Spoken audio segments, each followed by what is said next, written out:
আল্লাহর এক ব্যতিক্রম সৃষ্টি জীব হচ্ছে কুকুর।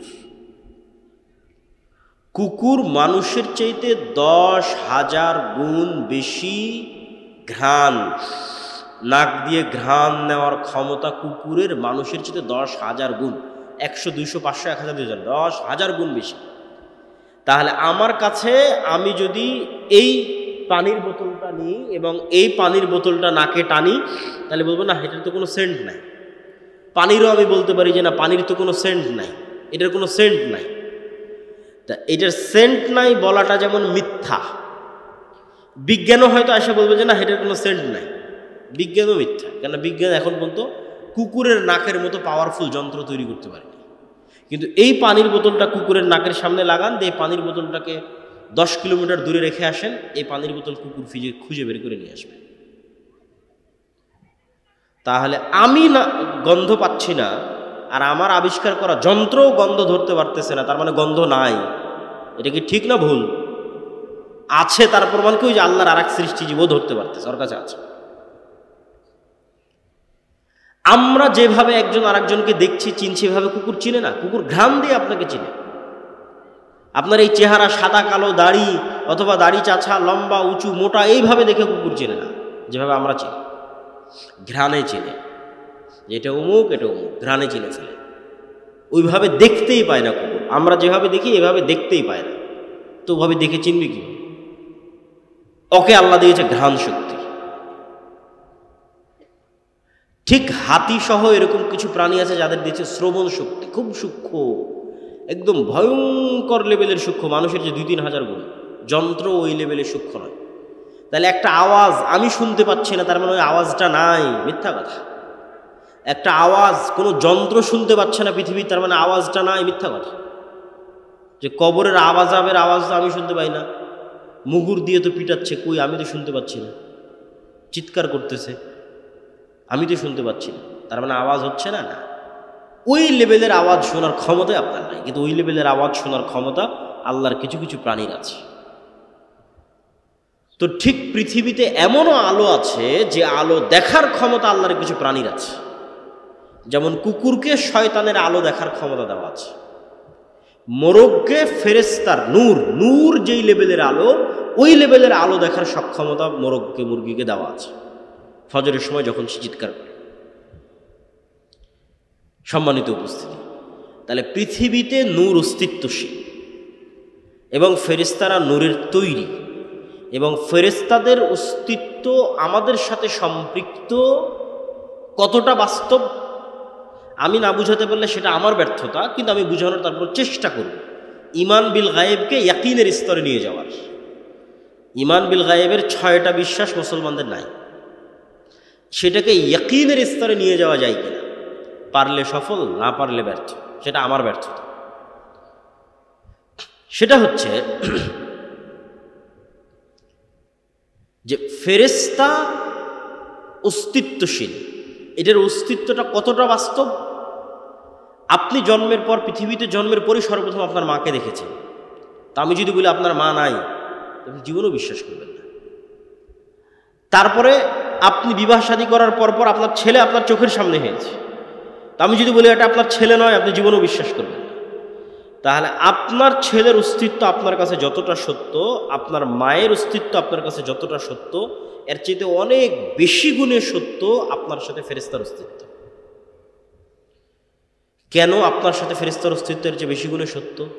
কেননা আপনার আদি পিতা আদম আলাইহিসসালাতু ওয়াসসালাম পৃথিবীতে সৃষ্টি হওয়ার পর প্রথমে তার মাকে দেখেনি।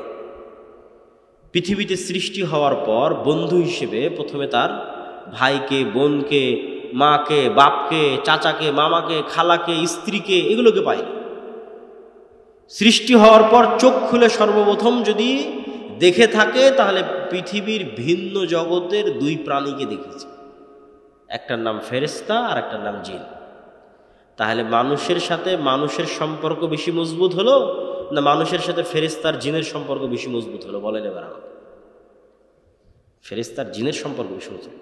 জন্মের পর তো, তৈরি হওয়ার পর তো আমি আরেকটা মানুষকে দেখিনি, প্রথম দেখেছি ফেরেশতা, প্রথম দেখেছি জিনকে।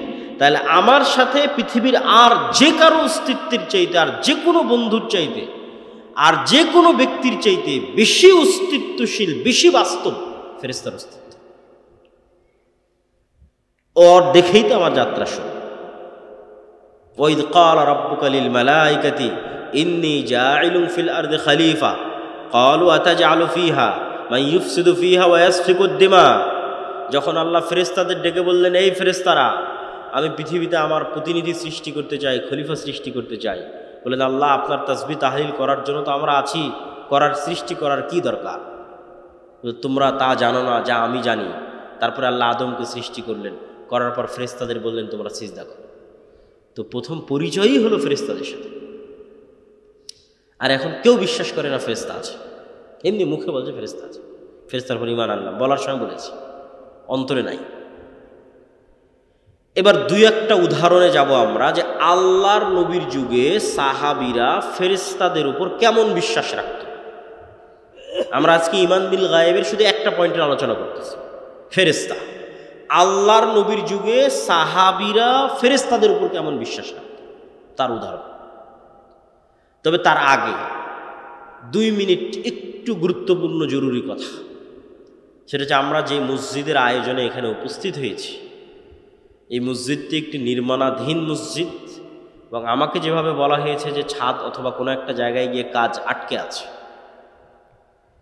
তো আপনারা যারা এখানে উপস্থিত হয়েছেন সকলের প্রতি দত্ত আহ্বান থাকবে যে পরকালের আল্লাহ সুবহানাহু তাআলার দরবারে আপনাদের যে ব্যাংক অ্যাকাউন্ট ওপেন করা আছে, যেটাতে লাভের মাত্রার কোনো পার্সেন্টেজের কোনো সীমা নাই, বরং বাড়তেই থাকবে, বাড়তেই থাকবে, বাড়তেই থাকবে, এবং যেটা দিয়ে কিয়ামতের মাঠের অসংখ্য বিপদ থেকে বাঁচা যাবে।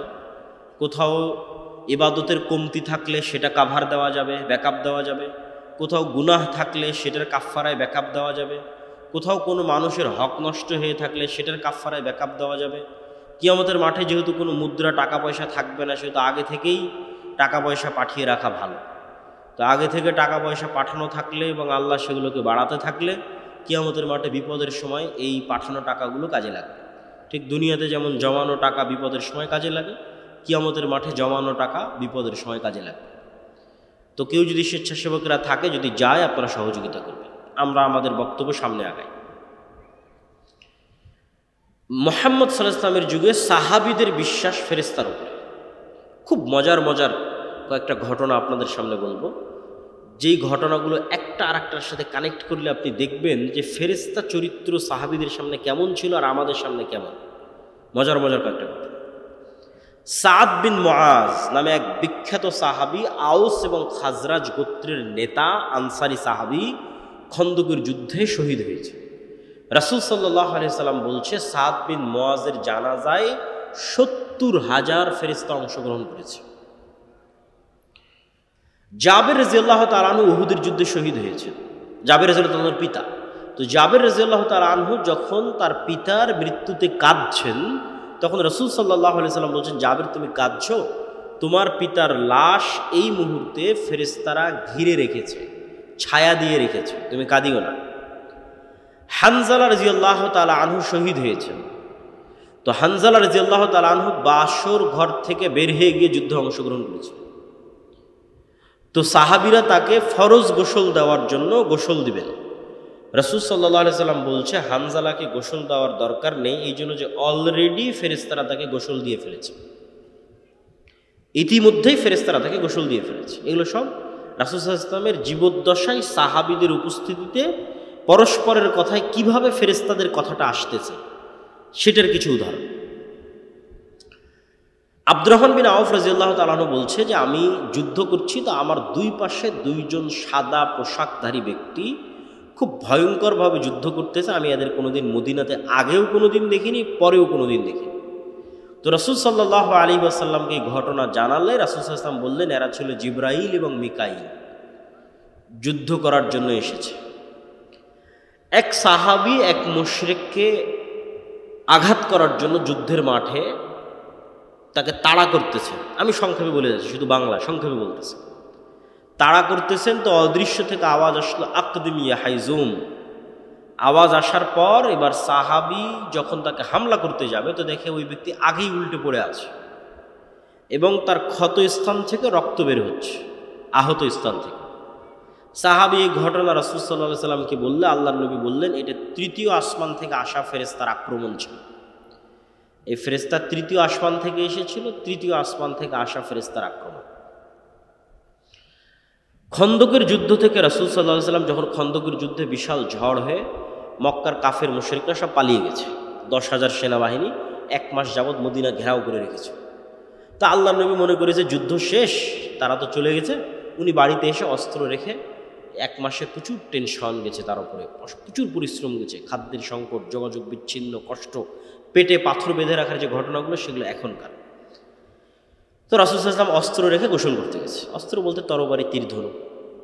তো আয়েশা রাদিয়াল্লাহু তাআলা আনহা বলছেন, জিবরাইল এসে রাসূল সাল্লাল্লাহু আলাইহি ওয়াসাল্লামকে বলছে যে আপনি অস্ত্র রেখে দিয়েছেন, আমরা তো রাখিনি, তো তোমরা কেন রাখনি?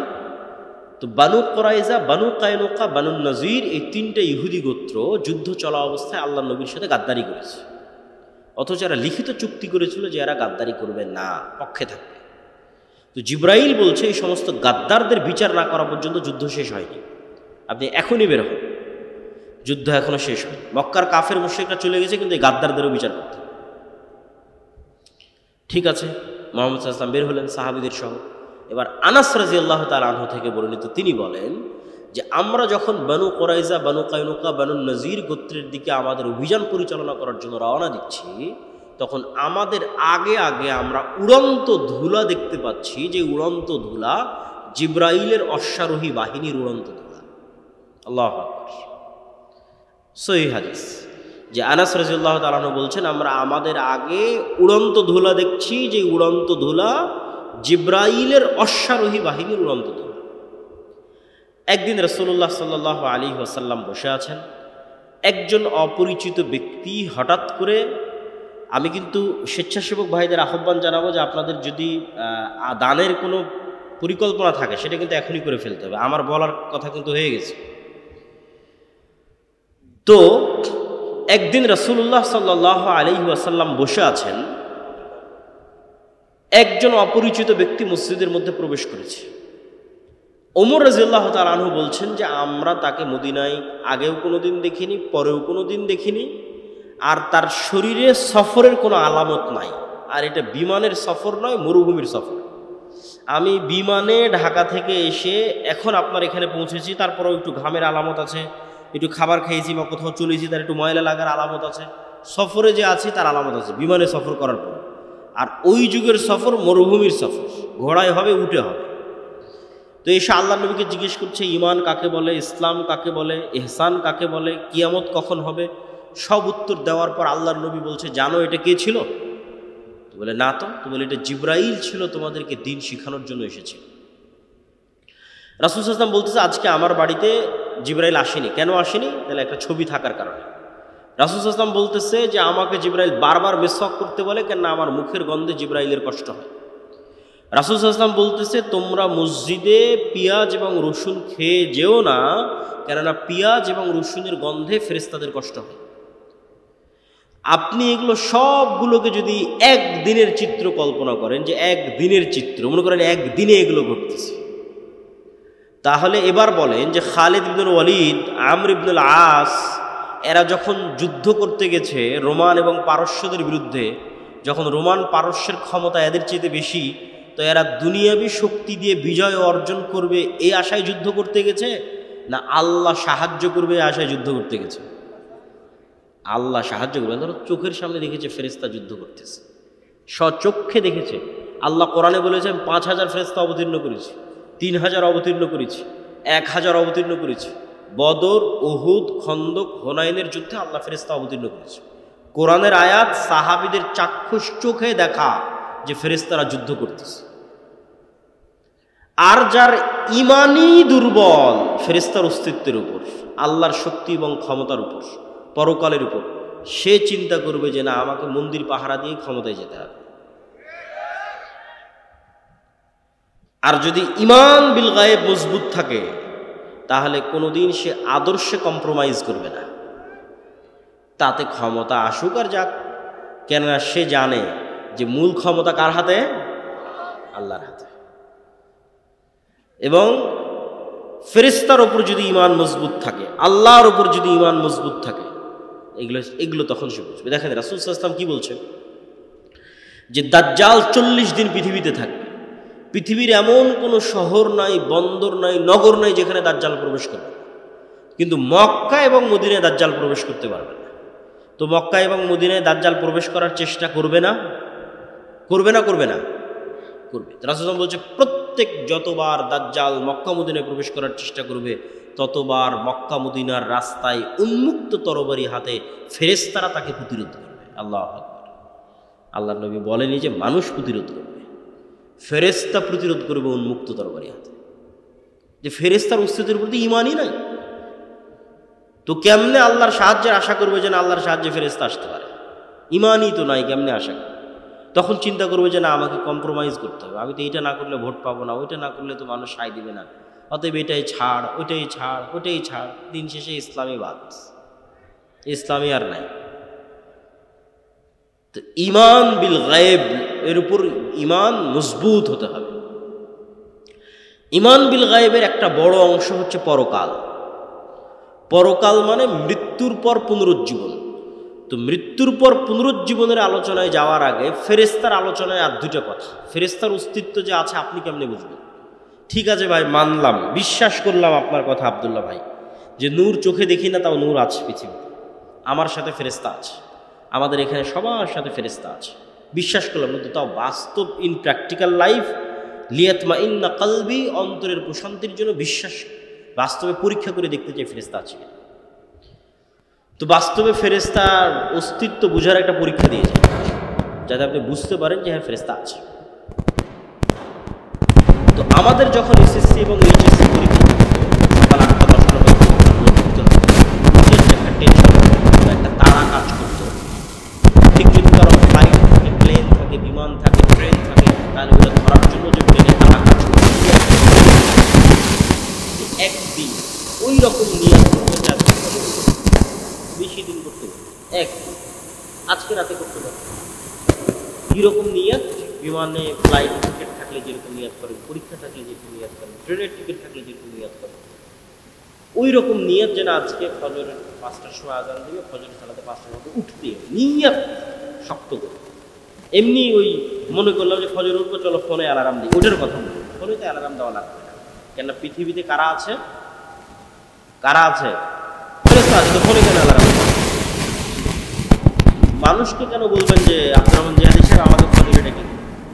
কেন ফজরে তুলে দেওয়ার জন্য কে আছে? ফেরেশতা আছে। ফেরেশতা তো পৃথিবীতে আছে, মানুষকে কেন বলতে যাবেন যে আমাকে ফজরের বেলা উঠিয়ে দেবে? ফেরেশতা উঠিয়ে দেবে। এটা আপনি বাস্তবে প্র্যাকটিক্যাল পরীক্ষা করবেন, ফেরেশতা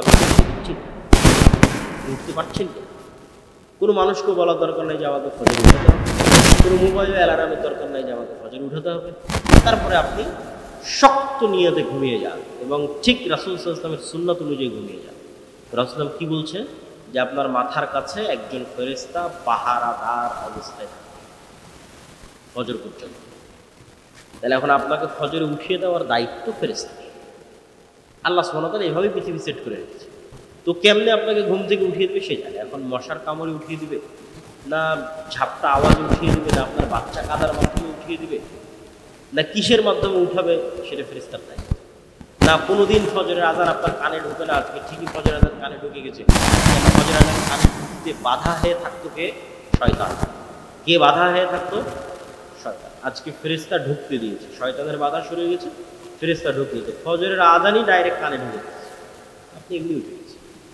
কোনো না কোনো ওয়ে ব্যবহার করে আপনি ঈমান বিল গায়েবের বিশ্বাসের মজবুতির মাত্রা যত উঁচু লেভেলে যাবে, গায়েবের অস্তিত্বের প্রমাণ তত বাস্তবে ফিল হবে। ঈমান বিল গায়েবের উপর বিশ্বাসের মাত্রা যত উঁচু লেভেলে যাবে, মাত্রা যদি সাহাবীদের লেভেলে যায়, তাহলে ফেরেশতা আবারও যুদ্ধ করার জন্য নামবে। এটাই ঠিক। মানে বিশ্বাসের মাত্রা যদি সাহাবীদের লেভেলে যায়, তাহলে বাস্তবে সচক্ষে আবারও ফেরেশতাদের যুদ্ধ করতে দেখা যাবে। কিন্তু ওই লেভেলে মাত্রা নাই, যাচ্ছে না, নেওয়া যাচ্ছে না। কেননা আমরা সবাই হয়ে আছি শয়তানের বন্ধু, শয়তানের দোসর। কেমনে আপনার কাছে ফেরেশতা আসবে আপনি বলেন? যেখানে রাসূল সাল্লাল্লাহু আলাইহি ওয়াসাল্লাম বলছে যে পেঁয়াজ এবং রসুনের গন্ধে ফেরেশতারা কষ্ট পায়, আর আল্লাহ নবী তো পেঁয়াজ রসুন খেতই না, ফেরেশতা কষ্ট পাবে, তো এমনি এতবার মেসওয়াক করতে যাতে জিবরাইল কষ্ট না পায়, আর আপনি সারাদিন বিড়ি আর সিগারেট নিয়ে বসে আছেন, তাহলে আপনার কাছে ফেরেশতা যাবে? আপনার কাছে ফেরেশতা যাবে না। আপনার সাথে কে আছে সব সময় বলেন তো? শয়তান আছে। আপনি সিরিয়াস বিশ্বাস করেন আপনার আশেপাশের যত বন্ধু অস্তিত্বশীল আছে এদের অস্তিত্ব যত সত্য, আল্লাহর কসম, ওয়াল্লাহি আল্লাহর কসম, ওয়াল্লাহি আল্লাহর কসম, আপনার সাথে ফেরেশতার অস্তিত্ব তত সত্য, আপনার সাথে শয়তানের অস্তিত্ব তত সত্য। তা আপনি তো শয়তান যেটা যেটা পছন্দ করেন ওইটা আপনার সাথে ধরে রেখেছেন, তাহলে তো সবসময় আপনার সাথে শয়তান আছে। আল্লাহ নবী বলছে যেই ঘরে ছবি মূর্তি আছে, যেই ঘরে কুকুর আছে, ওই ঘরে কে ঢোকে না? ওই ঘরে ফেরেশতা ঢোকে না। কেউ যদি কোনো ঘরে ঢোকার সময় বলে আসসালামু আলাইকুম, তাহলে ওখান থেকে কে পালিয়ে যায়? শয়তান পালিয়ে যায়। আর যদি আসসালামু আলাইকুম না বলে তাহলে শয়তান আরো ডাক দেয় যে আসো এখানে থাকো। তাহলে আপনার কাজের মাধ্যমে আপনি কাকে বন্ধু বানিয়ে রেখেছেন আপনি ভালো জানেন। ফেরেশতারা পবিত্রতা পছন্দ করে। কোনো একটা মানুষ যদি অজু ভাঙলেই উজু করে এরকমও যদি কোনো মানুষ পৃথিবীতে থাকে, তাহলে ওই মানুষ দুনিয়াতে থাকা অবস্থায় ফেরেশতাদের মতো স্বভাব অবলম্বন করতেছে, আছে দুনিয়াতে কিন্তু আসলে ফেরেশতা। ফেরেশতারা যেমন সবসময় পবিত্র ও আর একজন পেশাব থেকে যত্ন নেয় না, কোথায় দাঁড়িয়ে পেশাব করছে, কোথাও পেশাব থেকে পানি নিচ্ছেন, তাহলে ওর সাথে সবসময় কি আছে? তাহলে ও কীভাবে হেদায়েত প্রাপ্ত হবে? আর ওর আন্দোলন মিছিলে আর কীভাবে আল্লাহর সাহায্য হয়ে আসবে? আর ওর ভোটে কীভাবে আর ইসলাম বিজয়? গায়েবের মদদ ছাড়া, এটা আল্লাহর দিন, গায়েবের মদদ, অদৃশ্যের সাহায্য ছাড়া ইসলামের বিজয় সম্ভব নয়। দুনিয়ার লজিকে মুসা আলাইহিস সালাম কোনোদিন ফেরাউনের উপর বিজয় লাভ করবে না, সম্ভব নয়। গাজার মানুষের চেয়ে দুর্বল ছিল মুসা আলাইহিস সালাম, দুনিয়ার লজিকে বিজয় সম্ভব নয়। কিন্তু মুসার বিজয় সম্ভব হয়েছে আল্লাহর শক্তিতে, আল্লাহর ক্ষমতায়। পৃথিবীর সব নবী রাসূল যুগে যুগে যা হয়েছে সব আল্লাহর সাহায্য, আল্লাহর শক্তি, আল্লাহর ক্ষমতা, আল্লাহ তার ফেরেশতাদের সাহায্য করেছে। আর তাদের ইমানের মাত্রা ওই লেভেলে ছিল। তো ইমান বিল গায়েবের আরেকটা অংশ যেটা একটু না বললেই নয়, সেটা হচ্ছে পরকাল। এই পরকালের কথাটুকু বলে আমরা বক্তব্যের শেষের দিকে যাব। পরকাল মানে মৃত্যুর পর জীবিত হওয়া। আপনারা কোনোদিন দেখেছেন কোনো মৃত মানুষকে জীবিত হতে? একটু কথা বলেন, কোনো মৃত মানুষকে জীবিত হতে দেখেছেন? দেখেন। এখন যদি কোনো মৃত মানুষ কবর থেকে উঠে আসে বিশ্বাস করবেন? বিশ্বাস করবেন না, মনে হয় অবিশ্বাস্য। আচ্ছা, আজ থেকে 100 বছর আগে যদি আপনাকে বলা হতো যে আপনার কথা আপনি এখানে বলবেন আমেরিকায় শোনা যাবে, বিশ্বাস করতেন? বিশ্বাস করতেন না। ওমর রাদিয়াল্লাহু তাআলা আনহুর বিষয়ে একটা রেওয়ায়েত পাওয়া যায় যে উনি মসজিদে নববীর মেম্বারে বসে আওয়াজ দিয়েছেন, যুদ্ধের মাঠে গিয়ে সে আওয়াজ শোনা গেছে। ইরাকে সিরিয়ায় যুদ্ধের মাঠে আওয়াজ শোনা গেছে। তো এরকম যদি কেউ বলতো যে না এখানে আওয়াজ দিব আমেরিকায় শোনা যাবে, বুয়া কথা কোত্থেকে বলে, বিশ্বাস অসম্ভব। তো বিজ্ঞানের মাধ্যমে আমি মনে করি আমার এই ধারণা ভুল হতে পারে। সায়েন্স অ্যান্ড টেকনোলজির মাধ্যমে আল্লাহ গায়েবের পর্দাগুলোকে সরিয়ে দিচ্ছে। বহুদিন যাবত এগুলো সব গায়েব ছিল, এই গায়েবের পর্দাগুলো সরে যাচ্ছে। কিয়ামত যত নিকটে আসবে গায়েবের পর্দা তত দ্রুত সরতে থাকবে। গায়েবের পর্দা সরতে সরতে সরতে সরতে কোন লেভেলে যাবে জানেন? পৃথিবীর সবচেয়ে বড় গায়েব যে মৃত মানুষ জীবিত হবে, এটাও মানুষ সচক্ষে দেখবে। এই দুনিয়াতে মানুষ সচক্ষে দেখবে যে মৃত মানুষ জীবিত হচ্ছে। কিয়ামত হওয়ার আগে, আমি কিয়ামত হওয়ার পরের কথা বলি। গায়েবের পর্দা অলরেডি সরা শুরু হয়ে গেছে। তো এই গায়েবের পর্দা সরতে সরতে সরতে সরতে সরতে সরতে সরতে সরতে ওই জায়গায় গিয়ে ঠেকবে যে মানুষ দেখবে মৃত মানুষ জীবিত হচ্ছে। তো মৃত মানুষকে জীবিত করা, আল্লাহ ডাল ভাত করার পরেই কিয়ামত দেবে। মৃত মানুষ জীবিত হওয়া এটা গায়েব, আপনার কাছে ইম্পসিবল মনে হচ্ছে, কিন্তু পৃথিবীতে এটা আল্লাহ সুবহানাহু ওয়া তাআলা ডাল ভাত করে দেবে। এই জন্য আগেও কয়েকবার এটাকে ডাল ভাত করা আছে। কিভাবে? এমনি তো ঈসা আলাইহিস সালাম আসার আগে বিভিন্ন ঘটনাক্রমে অসংখ্য মানুষকে মৃত্যুর পর জীবিত করা আছে, অসংখ্য মানুষকে। প্রথমে ইব্রাহিম আলাইহিস সালাম বলল বিশ্বাস হয় না যে মরা মানুষ জীবিত হতে পারে। বিশ্বাস আছে কিন্তু ইয়াকিন হয় না, ইতমিনান নাই। আল্লাহ বললো 4টে পাখি নিয়ে আসো, জবাই করো, 4টে পাহাড়ে রাখো, জবাই করে 4টে পাহাড়ে রাখো, উড়ে আসো। ঠিকই মরা পাখি জীবিত হয়ে গেল। বিশ্বাস, এক নবী এক গ্রামের পাশে যাচ্ছে, সব মানুষ মরে শেষ, সাফ। নবী বলছে যে এই মরা বিরান গ্রামকে আল্লাহ কিভাবে জীবিত করবে, মনে মনে বলছে। তো আল্লাহ ওই নবীকে ইনস্ট্যান্ট মৃত্যু দিয়েছে, 100 বছর জীবিত করেছে। যে নবীকে জিজ্ঞেস করে তুমি বলো কতদিন মৃত অবস্থায় ছিল। মুসা আলাইহিস সালাতু ওয়াস সালামকে বানি ইসরাঈলের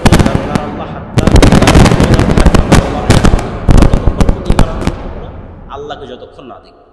মুসা আলাইহিস সালাম 70 জনকে নিয়ে তুর পাহাড়ে গেল, আল্লাহর তাজাল্লিতে সবগুলো স্পট ডেড, ইনস্ট্যান্ট মরে গেছে। মুসা আলাইহিস সালাম আল্লাহর কাছে দোয়া করলো, সুম্মা বা'আসনাকুম মিন বা'দি মাউতিকুম, তোমাদের মৃত্যুর পর তোমাদের পুনরায় জীবিত করে দিলাম।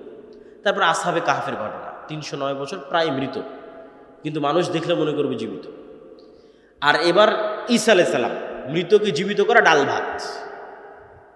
ঈসা আলাইহিস সালাম মৃতকে জীবিত করা, ঠিক আপনি বাড়িতে যেমন ডাল আর ভাত রান্না করেছেন এরকম।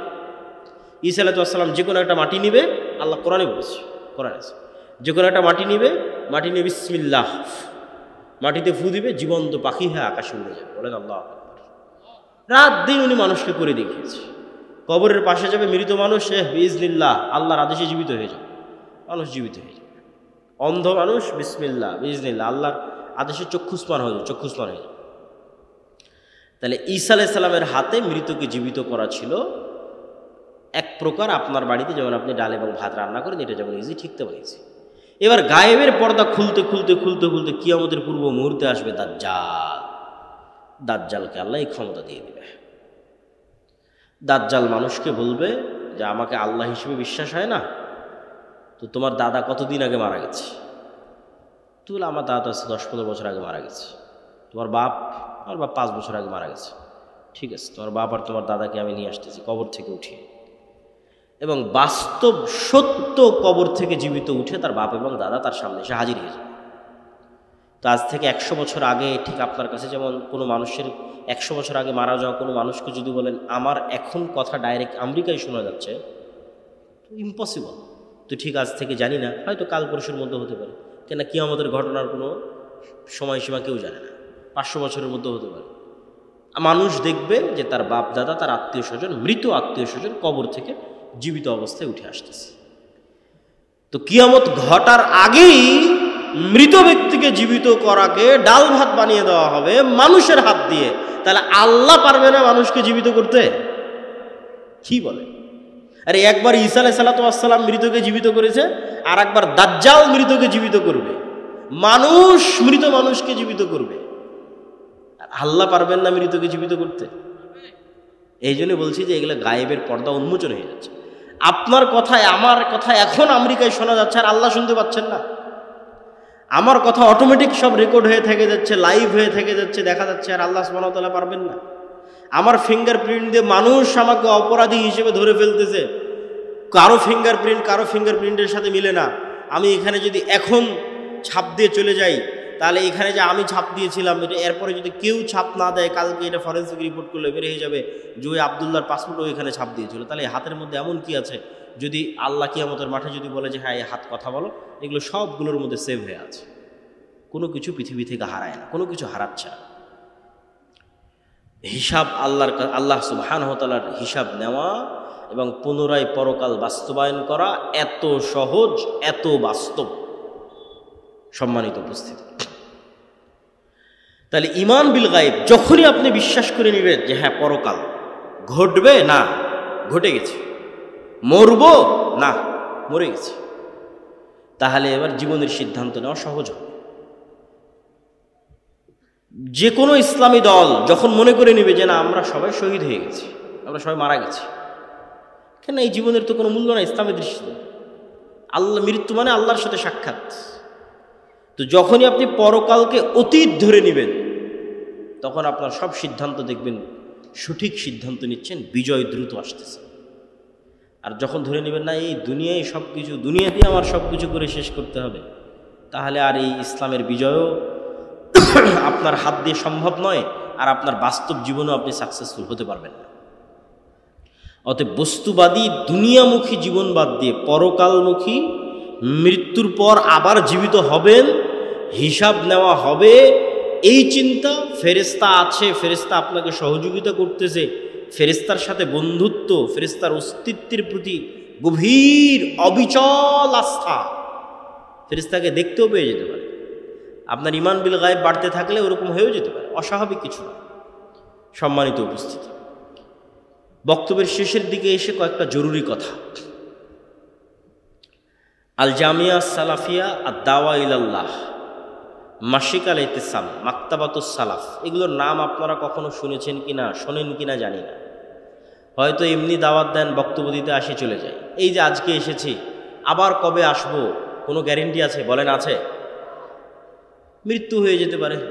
আর এই সারা বাংলাদেশের কত গ্রাম, কত জেলা, কোন জায়গায় আবারও যাওয়া হবে আর কোন জায়গায় আবারও যাওয়া হবে না, কোনো গ্যারেন্টি নেই। কিন্তু প্রতি মাসে আমরা যে মাসিক আল ইতিসামে লিখতেছি, আমি নিজে 3টে লিখি, 3টে প্রবন্ধ লিখি। একটা হচ্ছে সম্পাদকীয়টা লিখি, যেমন প্রথমে আজকের এটাতে আছে হামাস ইসরায়েলের যুদ্ধবিরতি, গাজার ভবিষ্যৎ কী, এটা এই মাসের সম্পাদকীয় আমার লেখা।